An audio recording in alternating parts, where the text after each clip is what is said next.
Danny Kanell played in the NFL for 7 years, New York Giants, now CBS Sports and others. Danny's joining me, brought to you by Mercedes-Benz, the best or nothing, Cowherd Global Satellite Network. All right, my guy, Danny Kanell, let's start with this. So it was interesting this morning.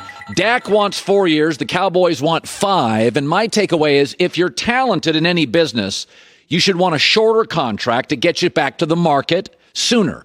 Especially if you're durable. Like if you're Jimmy Garoppolo, I'll take the extra year. If I'm Deshaun Watson or Wentz and I've been hurt, I'll take the extra year.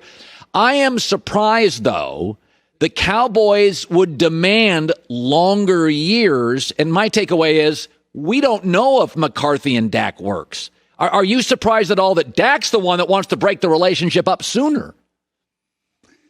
Yeah, I mean, I think Dak Prescott is tired of, being a fourth-round pick, making league minimum. I think he wants the respect that he has deserved. I mean, he's gone out there and he's outperformed clearly his draft position. And I think with Dak Prescott, why he is so stuck on the 4 years is look at the quarterbacks who went 1 and 2 in his draft class, and Jared Goff and Carson Wentz. Both of them just got 4-year extensions before this past season. And that's what Dak Prescott is looking at. He's saying, what more do I have to do to prove my worth? I just want fair market value. I just want to get paid what I should have been when I came out, when I was, misjudged coming out of Mississippi State. And he just wants that value. Now, to your point, are you a little bit surprised? I am. I'm surprised and said, you know what? I really had that massive payday. Let me just take the 5 years, get the big guarantee, and let's just put it to bed. But I think his agent and I think his people are telling him, you at least have to get the same thing that Jared Goff and Carson Wentz does.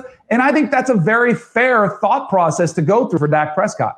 It's interesting with Jamal Adams. I was saying this, it's starting to look like Jalen Ramsey. Southern football stars, both DBs, high draft picks, great immediately, a winning history, go to losing franchises with bad offenses, and they're just tired of it. And Jalen Ramsey, they were going to give him everything. And he said, I want to go play with a winner. I want to go to L.A. And Jamal Adams listed 8 teams, Danny. They were all winners. And it's feeling like Jets, Jags are not that different as organizations. You played in the New York with the Giants. The Jets were always sort of a roll your eyes franchise. Is Jamal Adams just becoming Jalen Ramsey? I'm a winner. I don't want to play with losers.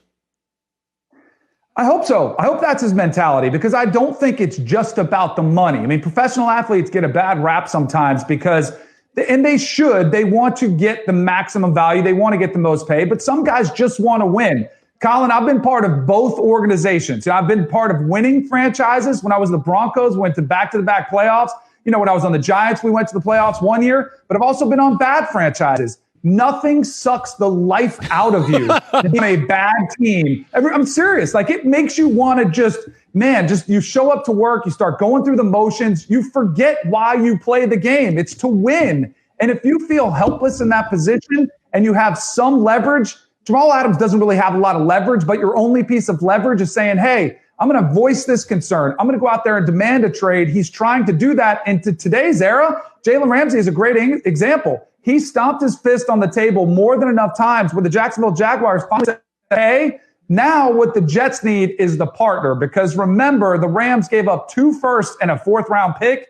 I don't think he's going to command that, but I think some team will give a first and something, and that gets the deal done. And I think it's probably going to be the Dallas Cowboys, which I would love for Jamal Adams to be able to dictate his own way, to go to a team where maybe he is the difference on the defensive side of the ball for the Cowboys that puts them over the hump and makes them a true Super Bowl contender. By the way, the Jets do have another really good safety in Marcus May. They drafted, many are calling it the sleeper of the draft, a kid out of Cal, a safety. So, I mean, to your point, if you gave me a first and then maybe you gave me another kind of starting something, pass rusher, corner, it's not like the Jets here couldn't get something out of it. I mean, the Raiders did very well with Khalil Mack. This could be a win-win situation. Let me move to another win-win situation, I think. We forget sometimes that guys who are signed as backups can flourish. Nick Foles a few years ago, Ryan Tannehill last year. A lot of people think Marcus Mariota is going to start in Las Vegas sooner than later. I look at Cam Newton and I see him as a starter, but I'm thinking to myself, would he be better off? We've got a recent history here. Go be the backup for an average quarterback. And there's still about 6-7 teams like that in this league. We know he's not going back to Carolina. But, I mean, if you were Cam and you had his resume, would you demand starting or think, no, I saw Tannehill. No, I saw Nick Foles. By the way, Teddy Bridgewater ended up being a great backup, and then he got rich. What would you do? Well, I think Cam Newton only has one option, and it's the option that I would have told him from day one, because he really got hosed on the timing of all of this offseason, right? He was coming off of major injuries. He couldn't get healthy. Then we have the coronavirus, so he couldn't get examined by team medical experts. And so really this offseason was really a game of musical chairs for big name starting quarterbacks, one being Tom Brady. And then once Tom Brady went, it was like, okay, where else? Those chairs started to fill up really fast. Phillip Rivers went to the Indianapolis Colts. Jameis Winston goes to the Saints. Nick Foles to the Bears. A lot of spots that would have been attractive for Cam Newton. Because there really is an attractive option now, and really even at backup positions, there's not an attractive option for Cam Newton. I think his best course of action is to stay ready, to stay in shape, and some position will open. Last year, we had a rash of starting quarterbacks go down to injuries. And then, Drew Brees only missed 3 or 4 weeks. Patrick Mahomes only missed 3 or 4 weeks. And they had good backup situations they were able to maintain. Some team, the Seahawks, I mean, there's a bunch of teams out there. I look at their backups and I say, man, this team is in massive trouble if their starter goes down. But if the starter gets hurt, or think about the COVID-19 problem. If a quarterback goes down for 2 weeks, a team is going to need an instant starter, somebody with credibility, with experience, and with the type of, leadership and skills to be able to lead your franchise. I ultimately think that's what Cam Newton is going to have to do. He's going to have to sit back and wait for that opportunity. And I feel horrible for him. It could not have worked out worse, timing-wise, pandemic, all these things against him. But maybe he gets that opportunity due to injury during the season and maximize it, because I still think he has a lot of good football left in him. Well, he does. And by the way, the video, when you watch him work out, I think it's been incredibly instructive. I think it's been beneficial. I think I've talked to people on this. I think it's doing him a big favor. He looks to be in very good shape. Doesn't hurt when Cam takes the shirt off. Cam's out. Cam looks thin. I went and looked at video this morning of Cam from his second year in the league, and he looked thin. His body shape looks a lot more like year 2 Cam than last year Cam, finally. Baker Mayfield, year 3. Danny, I want you to go back to your year 3. It was bumpy. You come in, you don't get the reps, maybe you change a coordinator. Do you think year 3 for Baker Mayfield is different? Did the light go on for Danny Kanell in year 3?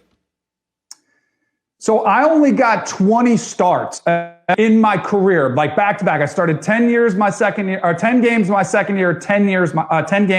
my third year. Baker's well beyond that right now. Already started 2 seasons. And I wish I would have gotten 10 more to get up to 30 games. I really think you need 3 seasons, complete seasons, to really find your footing as an NFL quarterback. That is where Baker Mayfield is entering his 3rd season. Now, he's had a lot go against him. He's had his 4th head coach. He's had a couple different coordinators that he's had to work through. But I totally agree with you.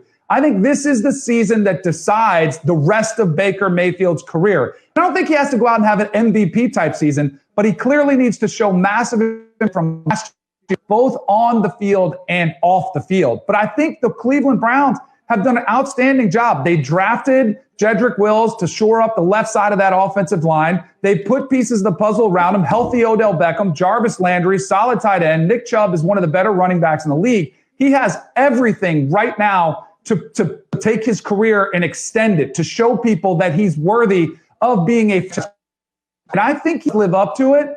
But man, it's going to be a bumpy ride. It's going to be fun to watch. Like, let's see if he can be this new Baker Mayfield that stays quiet, goes to work, and goes out there and delivers.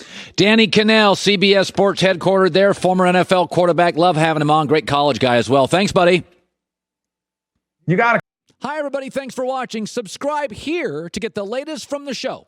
Also, be sure to check out more of the best clips from The Herd, or go watch a few segments from other shows on FS1.